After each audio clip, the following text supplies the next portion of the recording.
একটি বাসা বা কমার্শিয়াল স্পেসের ফার্স্ট ইমপ্রেশনটাই ডিপেন্ড করে ওই বাসা বা কমার্শিয়াল স্পেসের লবি বা রিসেপশনের ইন্টেরিয়র ডিজাইনের।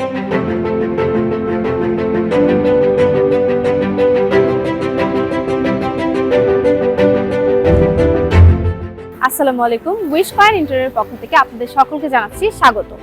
আজকে আমরা চলে এসেছি উত্তরায়ের রবীন্দ্র সরণির একটি কমার্শিয়াল বিল্ডিং এর সামনে। এই কমার্শিয়াল বিল্ডিং এর রিসেপশনের কাজ কিন্তু আমরাই করছি, আর রিসেপশনের কাজের অগ্রগতি চলুন দেখে নিই।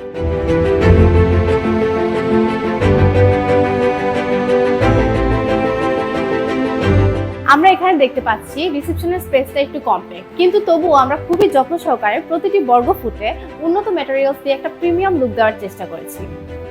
এখানে দুবার প্যানেলিং করা হয়েছে, যাতে কালার হিসেবে ইউজ করা হয়েছে ডোকো পেইন্ট। ডিজাইনটাকে আরো সুন্দর ও আকর্ষণীয় করার জন্য এখানে ইউজ করা হয়েছে সিএনসি প্যানেল। আর একটু সামনে আগালে আমরা দেখতে পাচ্ছি রিসেপশন টেবিল। রিসেপশন এরিয়াকে আরো প্রিমিয়াম লুক দেওয়ার জন্য পেছনে ইউজ করা হয়েছে এইচপিএল প্যানেলিং। আমরা শুধু আপনাদের অ্যাপার্টমেন্টের ডিজাইন করি না, পুরো বিল্ডিং এর কমন স্পেসের ডিজাইনও করে থাকি, যা বিল্ডিংটিকে দেয় একটি অনন্য পরিচিতি। ঠিক এভাবে আপনিও যদি আপনার বিল্ডিং এর অ্যাপার্টমেন্ট বা কমন স্পেসের ডিজাইন করাতে চান, তাহলে স্ক্রিনে দেওয়া নম্বরে যোগাযোগ করুন।